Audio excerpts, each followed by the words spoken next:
नवाज शरीफ और चौधरी शुजात हुसैन में सेटिंग हो गई। कौमी असम्बली की 2 और पंजाब असम्बली की 3 सीटों पर एडजस्टमेंट के लिए नून लीग और काफ लीग में इत्तेफाक हो गया। नून लीग तारिक बशीर चीमा, चौधरी सालिक हुसैन, चौधरी शाफे हुसैन के मुकाबले में अपना उम्मीदवार नहीं लाएगी। चौधरी वजाहत के बेटे हुसैन इलाही की सीट और दीगर नशस्तों पर एडजस्टमेंट का मामला तरफैन की कमेटी के सुपुर्द। नवाज शरीफ 14 बरस बाद चौधरी शुजात हुसैन से मिले। 40 मिनट तक मुलाकात जारी रही। शहबाज शरीफ, मरियम नवाज, राना सना, सरदार अयाज सादिक, काज़म नज़ीर तारड़, अताउल्लाह तारड़, अजहर कियानी और मरियम औरंगजेब नवाज शरीफ के वफ्द का हिस्सा थे। चौधरी शुजात की टीम तारिक बशीर चीमा, शाफे हुसैन, सालिक हुसैन और चौधरी वजाहत हुसैन पर मुश्तमिल थी। बल्कि वहाँ तो हमारा मसला पड़ गया क्योंकि कोई उनकी बहनें भी साथ थी, तो हमारी बल्कि अच्छी खासी वहाँ पे मसला पड़ गया था। इनको क्या जरूरत थी कि ये तीनों उठ के उनके ऑफिस चली जाएं? मैंने कहा ये कौन होती है पूछने वाली? कहती नहीं, हम पूछने गए थे कि आपने ये वाली जहर वाली लाइन क्यों लिखी है। वो जिस तरीके से बोल रही थी, मैंने कहा आप इस तरीके से मत बोलें। तो वो जी काफी बोली, बहुत ज्यादा बोली। तो मैंने खान साहब को कहा जी नहीं, बस मेरे वकील बोले। बानी पीटीआई की अहलिया बुशरा बीबी ने वकील लतीफ खोसा के साथ अपनी ऑडियो कॉल लीक के खिलाफ इस्लामाबाद हाई कोर्ट से रुजू कर लिया। दरखास्त में मौक़िफ़ इख्तियार किया कि लतीफ खोसा के साथ उनकी ऑडियो कॉल को रिकॉर्ड करके पब्लिक किया गया। ऑडियो कॉल मीडिया पर तोड़ मरोड़ कर पेश की गई। एक वकील और मौकिल के दरमियान की गुफ्तगू को पब्लिक करने से कानूनी निज़ाम दरहम बरहम हो जाएगा। इस्तदा है कि अदालत इदारों और एजेंसीज को फोन कॉल रिकॉर्ड करने और पब्लिक करने से रोके। इदारों और एजेंसियों को तमाम जासूसी के आलात हटाने के अहकामात जारी किए जाएं।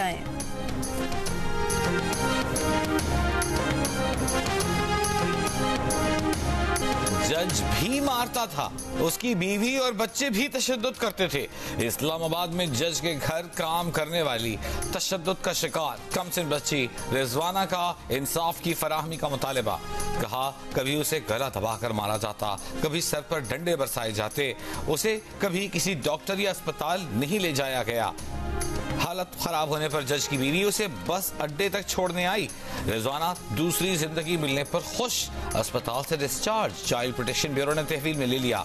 रिजवाना 5 माह जनरल अस्पताल लाहौर में जेर इलाज रही। घर में काम करने वाली रिजवाना को इस्लामाबाद के सिविल जज की बीवी ने तशद्दुद का निशाना बनाया था।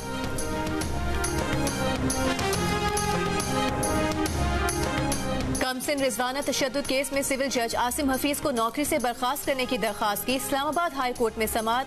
चीफ जस्टिस आमिर फारूक ने जवाब के लिए अदालती मामलीन को 18 जनवरी तक की मोहलत दे दी।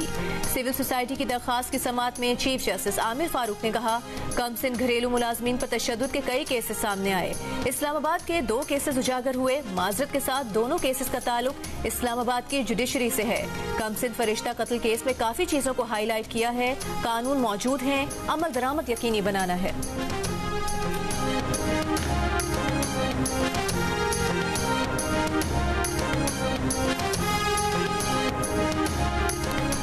तो शखाना रेफरेंस में बानी पीटीआई की इलेक्शन कमीशन से नाअहली के फैसले के खिलाफ दरखास्त वापस लेने की इस्तदा मुस्तरद। इलेक्शन कमीशन के फैसले के खिलाफ केस अब इस्लामाबाद हाई कोर्ट में ही सुना जाएगा। बानी पीटीआई ने दरखास्त में मौक़िफ़ इख्तियार किया था कि लाहौर हाई कोर्ट ने इसी मामले पर 5 रुकनी लाजब बेंच तश्कील दे रखा है। इस्लामाबाद हाई कोर्ट से दरखास्त वापस लेकर लाहौर हाई कोर्ट में इस केस की पैरवी करना चाहते हैं। इलेक्शन कमीशन के वकील का कहना था कि अपील इस्लामाबाद हाई कोर्ट में पहले दायर हुई, इसलिए पहले यही समाअत होनी चाहिए। अदालत ने 13 सितंबर को फैसला महफूज किया था, जो आज सुना दिया गया।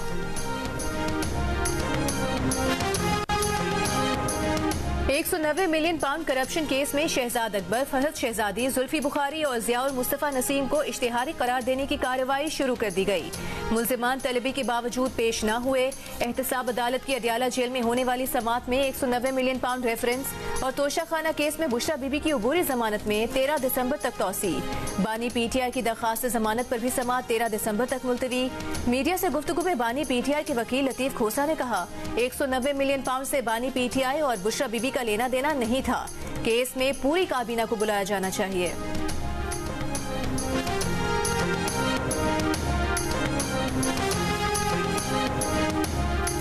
बानी PTI और फवाद चौधरी के खिलाफ इलेक्शन कमीशन और चीफ इलेक्शन कमिश्नर की तौहीन के केस की समाअत अडियाला जेल में होगी। इलेक्शन कमीशन ने महफूज फैसला सुना दिया। इलेक्शन कमीशन की 13 दिसंबर को समाअत के लिए वजारत दाखिला को 2 रोज में इंतजामी रिपोर्ट तैयार करके पेश करने का हुक्म। इलेक्शन कमीशन असद उमर के खिलाफ तौहीन इलेक्शन कमीशन का फैसला नहीं सुनाया।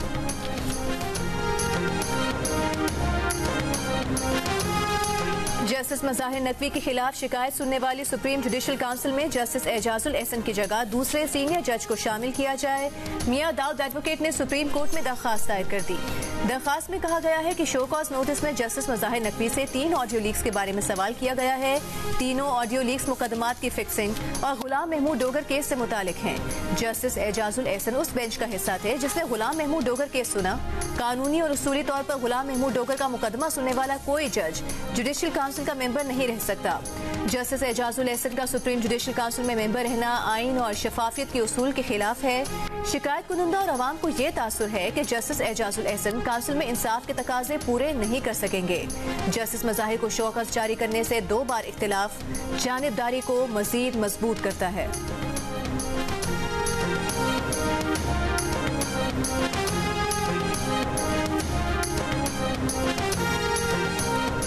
जस्टिस मुजाहिर अली अकबर नकवी का चीफ जस्टिस पाकिस्तान, जस्टिस काजी फाइज ईसा, जस्टिस सरदार तारिक और जस्टिस एजाजुल एहसन को खत। सुप्रीम जुडिशल काउंसिल की कार्रवाई और अबूरी रिलीफ की दरखास्तों को जल्द समाअत के लिए मुकर्रर करने का मुतालबा। खत में लिखा कि बगैर किसी ताखीर के मेरी आईनी पिटीशंस को समाअत के लिए मुकर्रर किया जाए। मजीद ताखीर शदीद तासुब होगा। जस्टिस मुजाहिर नकवी ने खत में प्रैक्टिस एंड प्रोसीजर कानून का भी हवाला दिया। कहा कानून के मुताबिक 14 दिन में दरखास्तें मुकर्रर होना थी मगर किसी दरखास्त को मुकर्रर नहीं किया गया। मजीद लिखा कि आईनी और अबूरी रिलीफ की दरखास्तों के बावजूद काउंसिल की कार्रवाई जारी है। ये अमल सुप्रीम कोर्ट के सामने मेरी आईनी दरखास्तों को संगीन तौर पर मुतासिर कर रहा है। बहावलपुर के चिड़ियाघर में शेरों के पिंजरे से एक शख्स की लाश बरामद। मौत शेरों के हमले से हुई। मकतूल शेरों के पिंजरे में कैसे गया, क्यों गया, क्या कोई लेकर गया, मालूम न हो सका। हलाक शख्स की लाश नाकाबिले शनाख्त है। डिप्टी कमिश्नर का कहना है कि इंतजामिया की गफलत, नाकिस सिक्योरिटी समेत की हर पहलू से तहकीकात की जा रही है।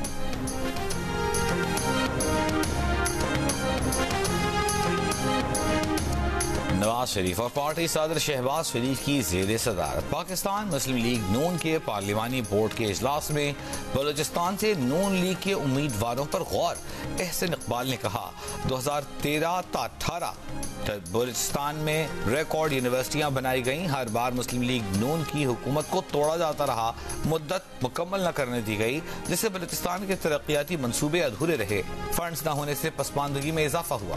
तहरीक इंसाफ के रहनुमा तैमूर सलीम झगड़ा का कहना है कि बानी चेयरमैन ने कह दिया वो जेल में रहने के लिए तैयार हैं, डील नहीं करेंगे।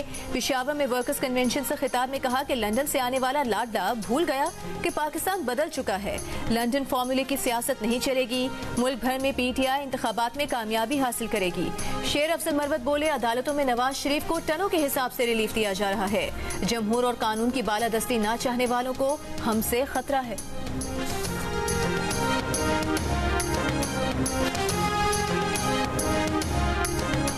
गजा में जंग बंदी की बजाय गजा पर बमबारी बंद करने का मुतालबा होना चाहिए। इसराइल से फलस्तीनियों पर मजालिम रोकने का मुतालबा होना चाहिए। मुफ्ती तकी उस्मानी का इस्लामाबाद में हुर्मत मस्जिद अक्सा कॉन्फ्रेंस से खिताब। कहा फलस्तीन में 2 रियासतों के क़याम का मुतालबा मुस्तरद करते हैं। 2 रियासती हल की बात से परहेज किया जाए। हमास के सियासी विंग के सरबराह इस्माइल हानिया ने कहा फलस्तीनियों को पाकिस्तान से बड़ी उम्मीदें हैं। पाकिस्तान एक बहादुर मुल्क है। अगर यहाँ से इसराइल को रोका गया तो जुल्म रुक सकता है।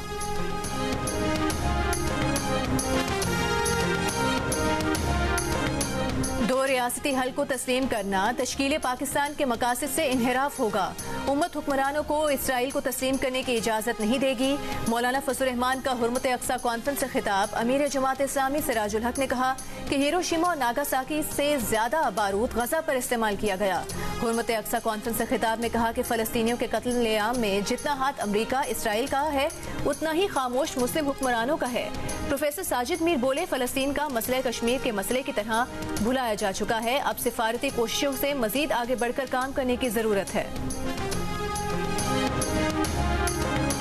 इसराइली फौज का गजा पर हमले मजीद तेज करने का ऐलान। शिमाली जुनूबी गजा के रिहायशी इलाकों अक़वाम मुत्तहिदा के शेल्टर्स पर बमबारी जारी। आरजी जंगबंदी के खत्म होने के बाद सिर्फ 5 रोज में 1200 से ज्यादा फलस्तीनियों को शहीद कर दिया।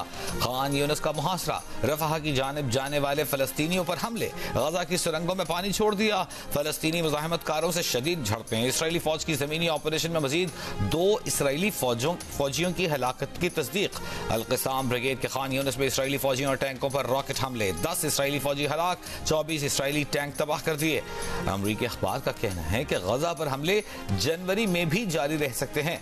अमरीका का मगरबी किनारे में अमन सलामती को नुकसान पहुंचाने में मुलव्वस अफराद के लिए नई वीजा पाबंदियों का ऐलान।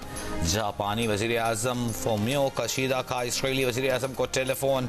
इसराइली वजीर आजम से गजा में आलमी कवानीन और इंसानी हकूक की पासदारी का मुतालबा।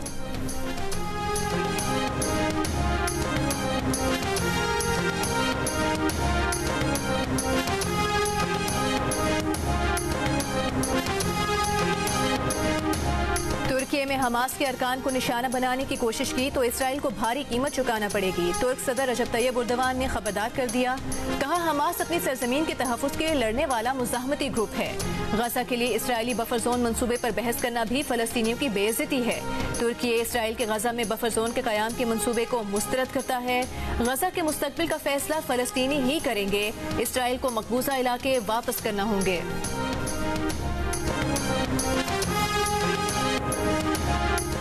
रूसी सदर व्लादिमीर पुतिन मुत्तहिदा अरब अमारात के दौरे पर अबूधाबी पहुंच गए। पुतिन आज सऊदी अरब भी जाएंगे। सऊदी वलीअहद शहजादा मोहम्मद बिन सलमान से मुलाकात करेंगे। तेल, ओपेक, गजा तनाज़े पर तबादला ख्याल करेंगे।